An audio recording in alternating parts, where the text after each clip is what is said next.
Hi Dolly lovers, it's time for a Dolly story time. Today we're going to read The Lonely Doll by Dare Wright. I love this series. Once there was a little doll. Her name was Edith. She lived in a nice house and had everything she needed except somebody to play with. She was very lonely. Every night when she said her prayers, she pleaded, "Please, please send me some friends."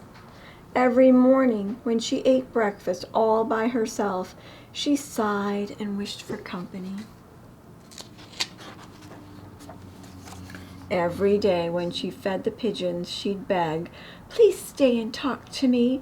But the pigeons just ate and flew away. Then one morning, Edith looked into the garden, and there stood two bears. The big bear bowed. "You must be Edith," he said. "I am Mr. Bear, and this is Little Bear. We've come to be your friends." Edith clapped her hands with joy. "You must have found me because I wished so hard," she cried. Mr. Bear gave her a kindly pat. "Just wait and see what fun we'll have," Little Bear whispered in Edith's ear.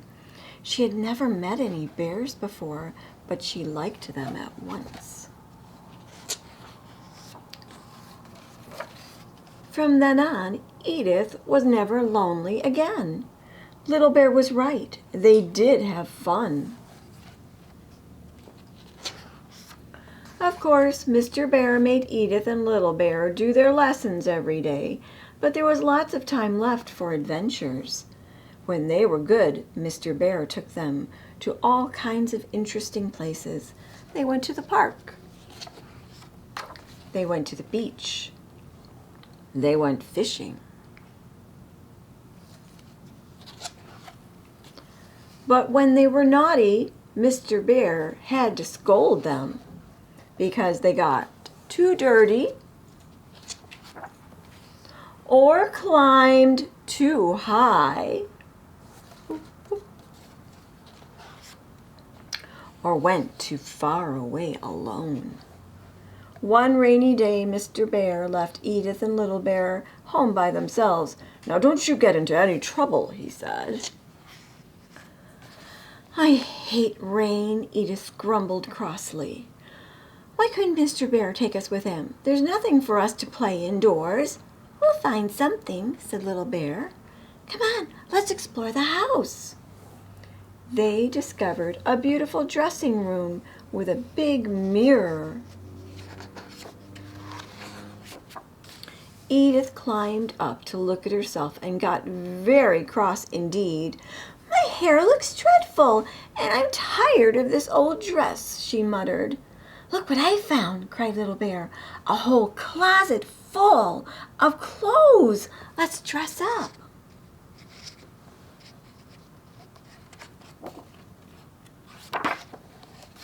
"Oh, let's," agreed Edith. "But first I must do something about my hair." She tried making it into a knot. That looked very grown up. Don't you just want that doll? I do. "Try a flower," offered Little Bear. He snatched a rose from a vase. All the water spilled, but Edith didn't care. Then came high-heeled shoes and a ruffled petticoat and a hat with roses and ribbons, and Little Bear discovered the jewel box. Ooh. Finally, they stopped to admire each other. "All you need now, Edith, is lipstick." "Oh, I never dare." "You know what Mr. Bear would say." "Who cares what Mr. Bear says? I don't," cried Little Bear.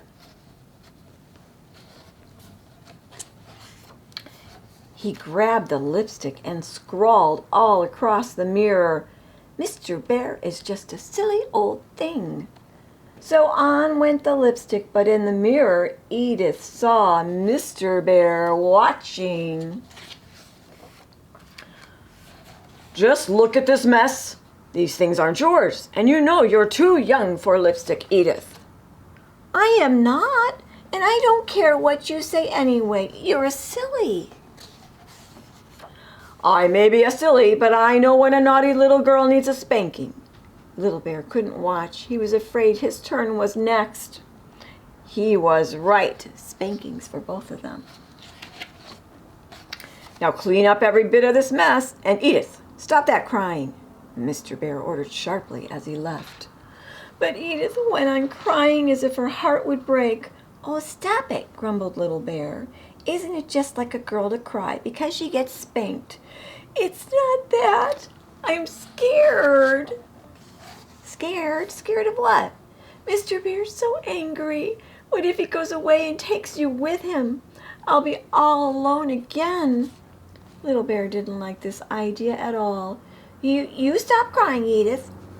I'll put all the clothes away. I'll even tell Mr. Bear I'm sorry. Edith and Little Bear worked so hard that everything was tidy in no time. They found Mr. Bear reading his paper. Well, he said. I'm sorry, Edith said softly. I don't really think you're a bit silly.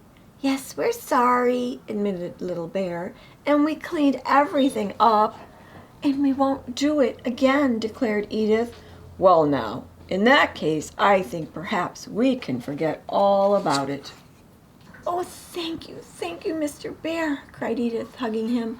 I do just love you. I've been so happy since you came to be my friends. Please, will you promise to stay with me forever?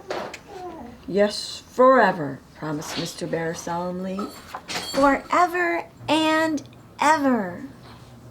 And they did. The end.